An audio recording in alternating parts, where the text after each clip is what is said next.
न तु कामं करिष्यामि तवाहं पापनिश्चये निवर्तयिष्यामि वनाद् भ्रातरं स्वजनप्रियम्।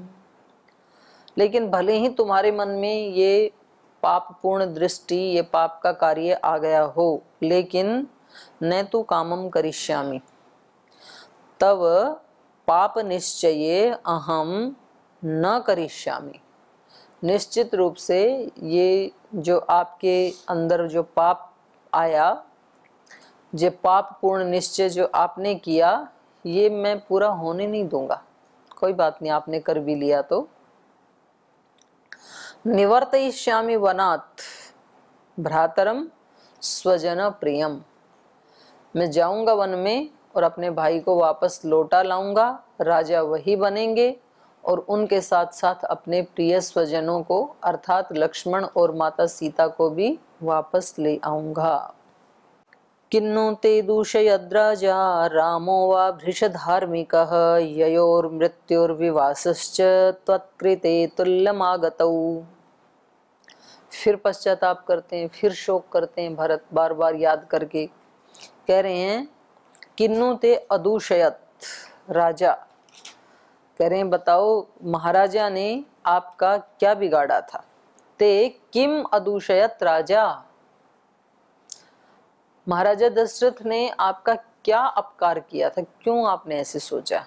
और रामो व भृश धार्मिक, भृश माने अत्यंत बड़ी मात्रा में, विराट, जो अत्यंत धार्मिक हैं श्री राम, उन्होंने आपका क्या बिगाड़ा था, आपने ये निर्णय क्यों लिया। हम वास्तव में किसी व्यक्ति को दुख देना चाहते हैं तो ऐसी अवस्था में हम दुख देने का विचार करते हैं जब उसने हमारा कोई अपकार किया हो। दुखानुशयी द्वेष, द्वेष कहाँ होता है हमारा, दुख का अनुसरण करते हुए होता है, दुख का अनुशयी होता है द्वेष। जिस व्यक्ति से, जिस वस्तु से, जिस स्थान से, जिससे दुख मिला है, उसके पीछे द्वेष जाता है कि वो दोबारा ना मिले। पर यहाँ तो राम ने तो कुछ किया ही नहीं आपका, तो आपको उनसे अप्रीति क्यों हुई। क्या तो राजा ने आपका बिगाड़ा था, और क्या भृश धार्मिक रामः ते अदूषयत, और अत्यंत धार्मिक भाई राम ने आपका क्या बिगाड़ा था। ययो, जिससे कि उन दोनों को आपने मृत्यु विवासश्च त्वत्कृते, तुम्हारे ही इस कर्म से एक को तो मृत्यु मिल गई महाराजा दशरथ को तो, और दूसरे को विवासश्च वनवास मिल गया, देश निकाला मिल गया। तो कह रहे हैं ये दोनों ही तुम्हारे इस बुरे कर्म के शिकार हो गए। तो मैं आपसे पूछना चाहता हूं कि इन दोनों ने आपका क्या बिगाड़ा था, महाराजा दशरथ ने या श्री राम ने, अर्थात कुछ भी तो नहीं बिगाड़ा था। त्वत्कृते मे पिता वृत्तो रामश्चारण्यमाश्रितः अयशो जीवलोके च त्वयाहं प्रतिपादितः। त्वत्कृते, तेरे इस कर्म से, मे पिता वृत्तः और रामश्च अरण्यम आश्रित है, तेरे इस कुकर्म का परिणाम ये हुआ कि पिता का तो स्वर्गवास हो गया, पिता तो यहाँ से चल बसे, और रामश्च अरण्यमाश्रित, और श्री राम अरण्यवासी हो गई। अयशो जीवलोके च त्वया अहम प्रतिपादित है, और मेरे लिए क्या प्रतिपादित किया आपने, क्या कमा लिया इस जीवलोक में सदा सदा के लिए अयश, अपयश। भरत जी को लग रहा है कि जब तक ये सृष्टि रहेगी तब तक कभी भी मुझे यश नहीं मिलेगा, सदा क्या मिलेगा, अपयश। कि भरत ने राज्य के लिए अपने पिता को मृत्यु के द्वार पहुंचा दिया और भाई को दंडकारण्य में, तो क्या लोग कभी मेरा राजा की तरह सम्मान कर पाएंगे। मुझे तो इस जीवलोक में सदा सदा के लिए क्या दिला दिया आपने, अपयश। माता पिताओं को क्या दिलाना चाहिए अपने संतानों को, सुयश। गुरुजनों को, माता पिता को, बड़ों को वो ऐसे कुछ कर्म करें कि उनके ऊपर आने वाली पीढ़ियां नाज करें कि वो हमारे पूर्वज थे, वो हमारे माता पिता हैं। मैं एक ऐसे माता पिता की संतान हूँ जो धार्मिक हैं, जो सदाचारी हैं, जो पुरुषार्थी हैं, जो ईमानदार हैं, जो साधक हैं, जो योगी हैं। ऐसे स्मरण करके तो संतानों को गौरव आता है। और यदि किसी के माता पिता विपरीत मार्ग पर चलने वाले हों तो फिर संतानों को ग्लानि होती है बताने में भी कि हमारे पिता ऐसे करते हैं। ऐसे गुरुजन कोई इतने तपस्वी हो, समर्थ हो, उनमें इतनी सामर्थ्य हो, वो लाखों करोड़ों लोगों को सुख देने वाले हों, उनका एक एक पल सेवा में, करुणा में, साधना में बीतता हो तो शिष्यों को बल मिलता है। और गुरुजी जब देखे तब रोगी, तन से भी रोगी, मन से भी रोगी, दूसरे मिलने आए तो आंख बंद करके बोल बता दो उनको मैं ध्यान में हूं। तो ध्यान कर नहीं रहा, किसी से मिले नहीं, दरवाजे बंद करके रखे। तो ऐसे गुरु से के प्रति एक वो श्रद्धा का भाव उत्पन्न नहीं होता है शिष्यों में। फिर ठीक है भाई, आपकी भी कट रही है, हमारी भी कट रही है, आप भी रोटी खाते रहो, हम भी खाते रहेंगे। तो गुरुता का भाव नहीं आएगा। गुरुता का भाव आता ही तब है, प्राचीन काल में गुरुकुलों में जैसे एक ही गुरु हजारों शिष्यों को पढ़ाते थे, तो कैसे पढ़ाएंगे हजारों शिष्यों को? उनमें से कोई व्याकरण पढ़ने वाले होंगे, कोई दर्शन पढ़ने वाले होंगे, कोई गीता रामायण पढ़ने वाले होंगे, कोई मैथ्स पढ़ने वाले होंगे, कोई साइंस पढ़ने वाले होंगे, कोई टेक्नोलॉजी वाले होंगे। कितने विषय हैं, क्योंकि विद्याएं तो सारी पढ़ाई जाती थी। नल नील जैसे इंजीनियर तब भी तो थे जो पानी में भी पुल बना दें। तो एक ही आचार्य के पास अनेक विध विद्याएं होती थी, बहुत सारी विद्याओं का ज्ञाता होता था वो। और फिर वो अपनी टीम बना देता था एक शिष्यों की। भाई उन्होंने 10 शिष्यों को पढ़ाया, अब वो 10 आचार्य बन गए उस विद्या को पढ़ाने वाले। इतनी प्रामाणिकता से पढ़ाते थे। और जो शिक्षा की वो व्यवस्था है वो ही ज्यादा सर्वोच्च ऊंची अवस्था है, गुरुकुल प्रणाली वाली। गांव शहरों से दूर दराज एकांत में बस केवल पढ़ाई का ही काम है। और भाइयों की पाठशाला में केवल भाई, बहनों की पाठशाला में बहनें।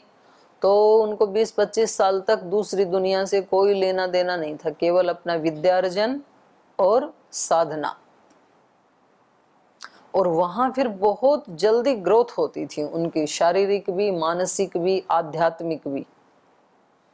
और वहां से निकल के फिर वो सारी दुनिया को शिक्षित करते थे। तो आना वहीं पड़ेगा। अभी जो न्यू पॉलिसी बनी है एजुकेशन की, तो उसमें थोड़ा सा इसको मिक्स किया है, इस विचार को, इस वाले प्राचीन काल के इस सिद्धांत को। अब वो कहते हैं कि आप ना विद्यार्थी को 2-3 ऑप्शन दो। ऐसा नहीं कि जो गुरुकुल में आया आते ही उसको अष्टाध्यायी हाथ में दे दी या आते ही दर्शन दे दिया। 2 ही ऑप्शन है। बोले नहीं, आपको 3-4 ऑप्शन रखने चाहिए। किसी की संगीत में रुचि है, किसी की खेल में है, किसी की खाना बनाने में है, वो सब ऑप्शन उसको मिलने चाहिए। और उस विषय में उसको शिक्षित दीक्षित करना चाहिए, तभी तो उसका विकास होगा। एक तरफा ठीक नहीं है। तो ऐसा करने के लिए फिर गुरु को क्या होना पड़ेगा? उसको सारी विद्याएं आनी चाहिए। भाई यदि 10 प्रकार की हम यहाँ पर ग्रुप बनाते हैं, अभी हमने 2 ग्रुप बनाए, 3 ग्रुप बनाए, सेवा का, दर्शन का, व्याकरण का, तो 3 प्रकार की फैकल्टीज भी तो होनी चाहिए ना यहाँ पे। व्याकरण पढ़ाने वाले भी होने चाहिए, दर्शन पढ़ाने वाले होने चाहिए, सेवा वालों को क्या पढ़ाना है वो भी होने चाहिए।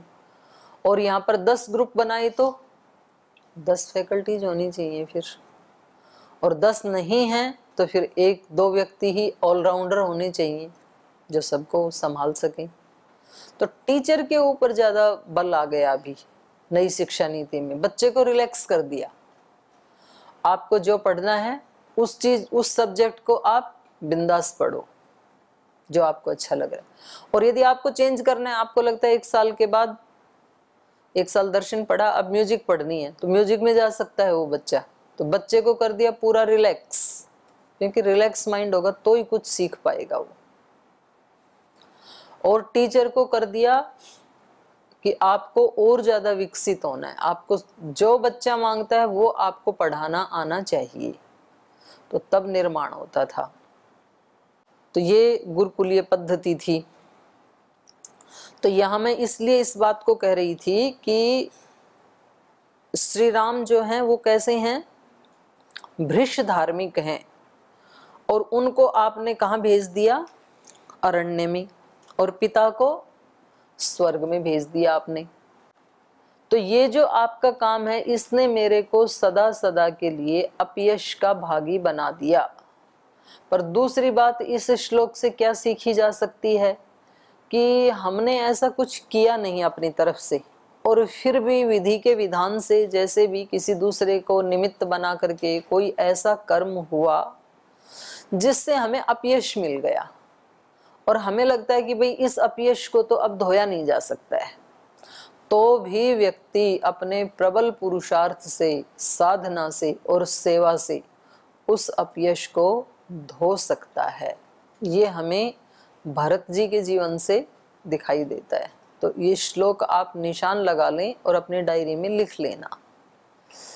अभी भरत जी क्या सोच रहे हैं कि माता तूने ये किया क्या मेरे लिए, इस जीवलोक में, मनुष्यलोक नहीं कहा, जीवलोक में, क्योंकि जब ये आए हैं ना अंदर ननिहाल से अपने पिता के महल में आए हैं, तो पशु पक्षी भी इनको देख करके मुंह मोड़ रहे हैं, ऐसा इनको फील हो रहा है। पशु पक्षियों को तो क्या ज्ञान है बेचारों को, इनको लगता है कि पेड़ भी अपनी छाया देने को तैयार नहीं है मुझे, गाय आदि जो रास्ते में मिलने वाले प्राणी हैं वो भी मेरे से मुख मोड़ रहे हैं, सब मेरे से दूर भाग रहे हैं, ऐसा इनको लग रहा है। तो इनको लग रहा है कि इस जीव लोक में कोई भी मेरे को यश देने को तैयार नहीं है, क्योंकि आपने काम ही ऐसा किया। नगरवासी कभी मुझे यश नहीं देंगे।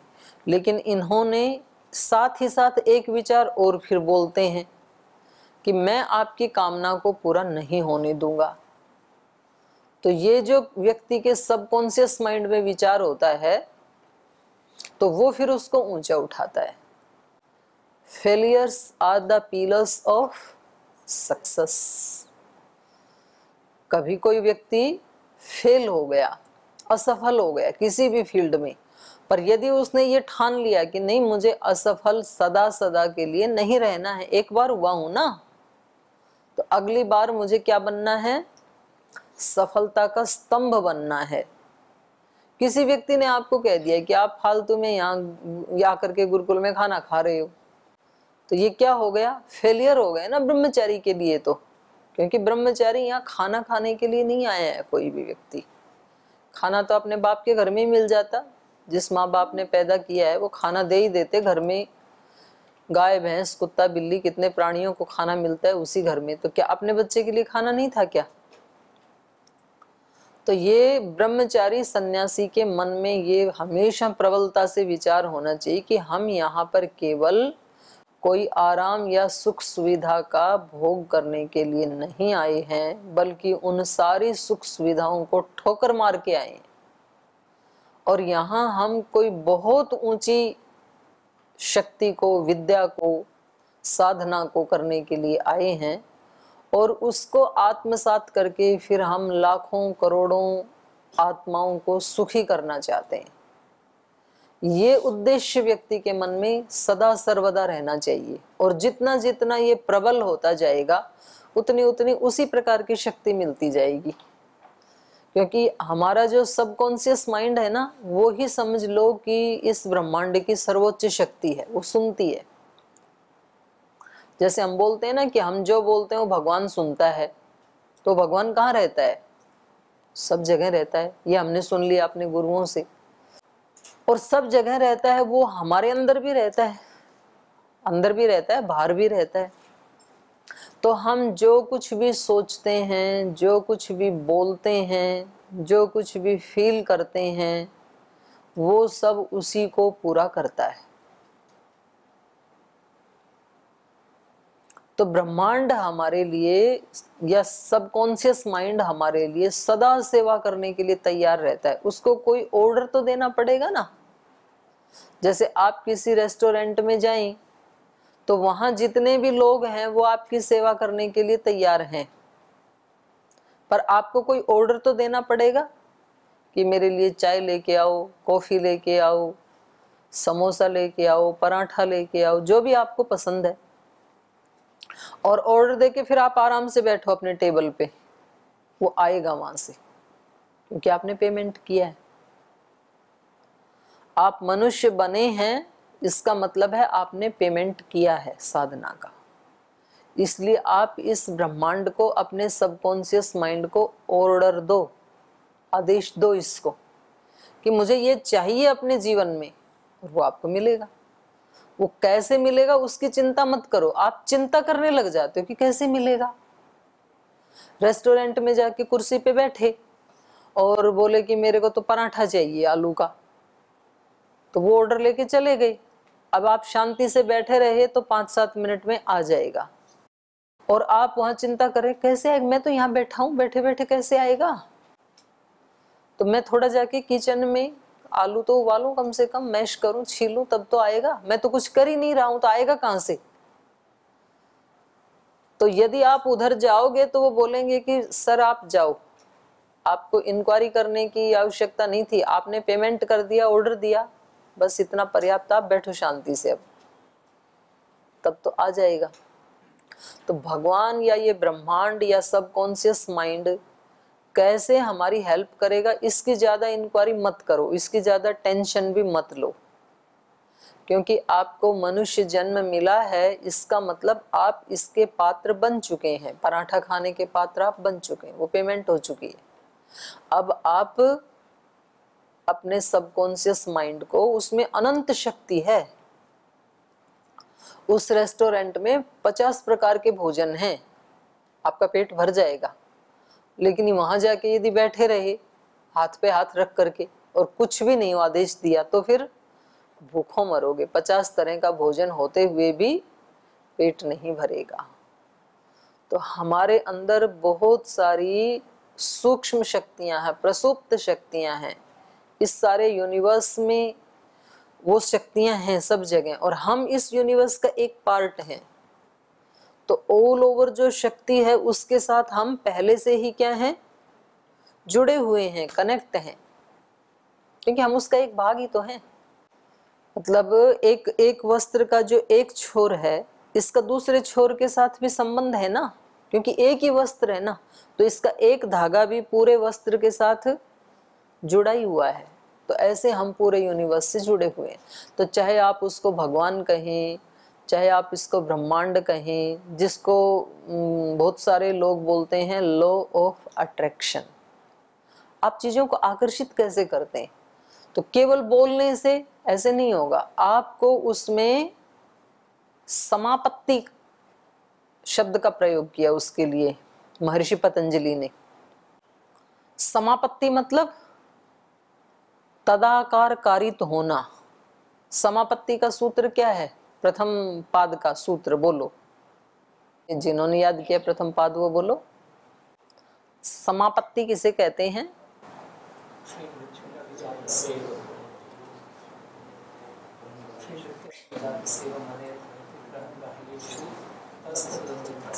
तत्स्थ तदंजनता, ये ग्रहत्री ग्रहण ग्राह्येषु। ग्रहीता कौन है? आत्मा। ग्रहण मतलब ज्ञान, हमारी बुद्धि, और ग्राह्य मतलब वस्तुएं, विषय, हमारी इंद्रियों के। इन तीनों में क्या होना चाहिए? एक रूपता। तत्स्थ तदंजनता। तदंजनता माने उसी रंग में रंग जाना, इसको बोलते हैं समापत्ति।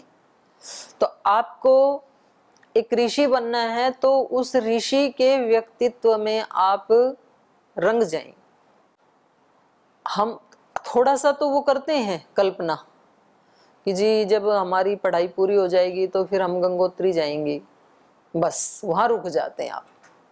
अब आप क्या सोचते, कब परीक्षा पूरी हो, कब मैं छुट्टी मांगू, कब मैं वहां जाऊं, ज्यादा से ज्यादा उससे आगे क्या सोचते हैं आप? यहाँ ध्यान में जल्दी उठा देते हैं, हमें पूरा 1 घंटा करने नहीं देते, घंटी बज जाती है भोजन की, वहां जाके मैं 1 घंटा ध्यान करा करूंगा, या जितनी मेरी इच्छा है ऐसे बैठा रहूंगा मैं।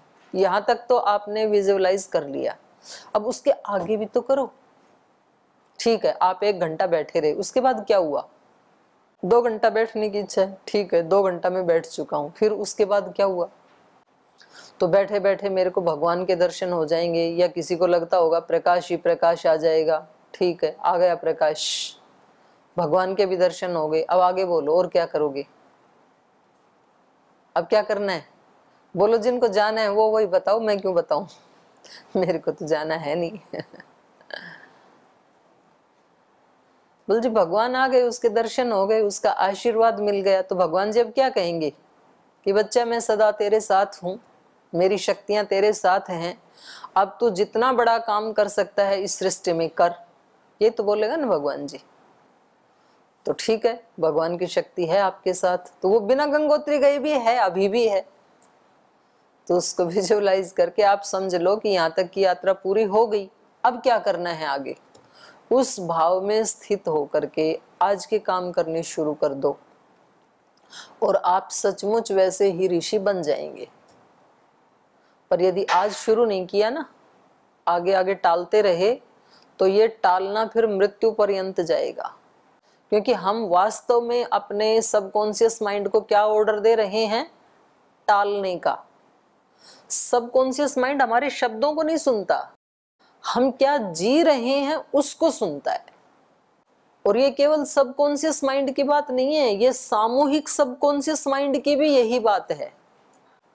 जैसे मैंने कई बार बताया कि भाई हम हमारी यूनिवर्सिटी में ना पहले से एक नियम था, भाई जो बच्चे लेट आएंगे उनको आर्थिक दंड मिलेगा, लेकिन दिया नहीं कभी भी किसी ने किसी को आर्थिक दंड।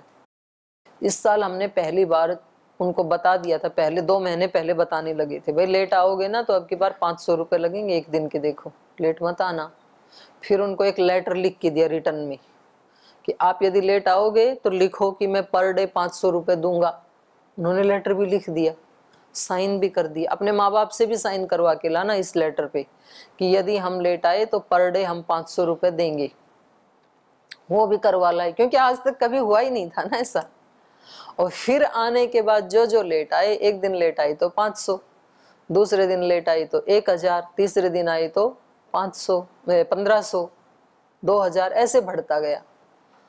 तो फिर उनको बड़ी दिक्कत हुई, बोल जी आज से पहले तो यहाँ कभी ऐसे हुआ नहीं। तो मैंने कहा कोई नहीं, आज कर लेते हैं, शुभ काम आज तक नहीं हुआ तो कोई बात नहीं, आज कर लेते हैं, कहीं से तो शुरुआत होगी ना। तो अब वो कहें क्या, कुछ ब्लेम नहीं कर सकते हैं, क्योंकि हम 2 महीने से कह रहे थे, क्योंकि रिटर्न में भी दे दिया। तो सब ने आर्थिक दंड भरा। 10 दिन लेट आए थे, उन्होंने 5-5 हजार रुपए भरे। अगली बार जब ये फरवरी वाला सेशन हुआ, उसमें भूल का कोई इक्का दुक्का, जिसके घर में कोई इमरजेंसी थी या कोई ट्रेन वहां से नहीं आती थी, मजबूरी थी, वो बच्चे लेट हुए, बाकी सब समय पे आ गए। तो वो जो हमने किताब में लिखा है ना, उन नियमों को नहीं समझते हैं। हम किन नियमों को जी रहे हैं उसको बच्चे समझते हैं। गुरु के उपदेश को शिष्य नहीं समझते हैं, गुरु कैसे जी रहा है उसको बच्चे समझते हैं, शिष्य समझते हैं। माता पिता के उपदेश को बच्चे नहीं सुनते, माता पिता कैसे जी रहे हैं उसको बच्चे समझते हैं और वैसा करते हैं। इस यूनिवर्स को हम दिया जला करके क्या बोल रहे हैं उसको यूनिवर्स या सबकॉन्शियस माइंड नहीं सुनता है। आप रियल में कैसे जी रहे हैं उसको सुनता है। यदि आपको सच में ही साधना करनी है, योगी बनना है, ऋषि बनना है, सारी धरती की सेवा करने वाला बनना है, तो आप आज ऐसा जीना शुरू करें। पहले विजुअलाइज करें उसको कि मैं ऐसा हूं, मुझे ऐसे जीना है, मुझे सामान्य लोगों की तरह नहीं जीना है। आप ऐसा जीना शुरू करो और वो आपके लिए अनंत अनंत शक्तियां दे देगा। क्योंकि इस ब्रह्मांड में सब कुछ अनंत है। ऐसा नहीं कि भाई एक आदमी को दे दिया तब इतने लोगों के लिए कहां से लाएगा भगवान। इतने लोग तो क्या, इस धरती पे जितने भी लोग हैं वो सारे के सारे भी यदि अनंत शक्ति लेने लगे तो भी वहां पर कमी नहीं आएगी। पूर्णमद पूर्णमिदम, पूर्ण है उसके भंडार, सदा पूर्ण ही रहते हैं। पूर्ण में से कितने ही पूर्ण पूर्ण पूर्ण निकाल लेंगे तो भी वो पूर्ण ही रहेगा। तो इसलिए जीवन में किसी प्रकार का यदि किसी को कोई अपयश भी मिल गया, कोई ऐसी निराशा भी जीवन में दिखाई दे रही है कि भैया अब ये होगा कैसे, तो कैसे होगा ये चिंता मत करो, आप तो सीधा बोलो कि ऐसे होना चाहिए और ऐसा होगा, और वैसा जीना शुरू कर दो आज से ही। आप कहते हो जी मेरे को तो घर छोड़ना है और मेरे को वानप्रस्थ और सन्यासी बनना है, तो आज से सन्यासी जैसे जीना शुरू कर दो, अपने आप छूट जाएगा। कैसे छूटेगा उसकी चिंता मत करो आप। तो ये हमें भरत जी के चरित्र से ये शिक्षा मिलती है कि उनके जीवन में यद्यपि चारों तरफ से अपयश ही अपयश आ गया और वो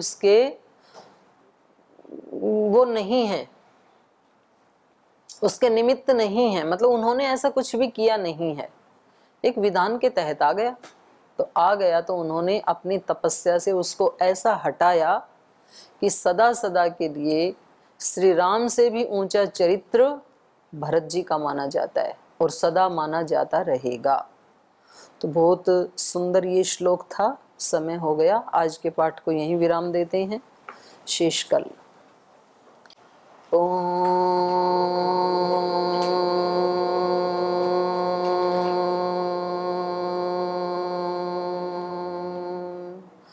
शांति शांति शांति ही। श्री गुरुभ्यो नमः। हरि के नाते से सब नाते, इससे सभी सुहाते।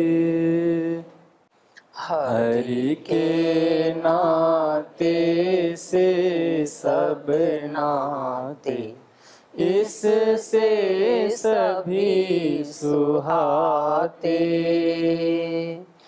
किससे वैर करेंगे प्यारे, विविध रूप धर आते। किससे वैर करेंगे प्यारे, विविध रूप धर आते। स्वार्थ बिना जो सबकी सेवा, करते नहीं आघाते। स्वार्थ बिना जो सबकी सेवा, करते नहीं आघाते।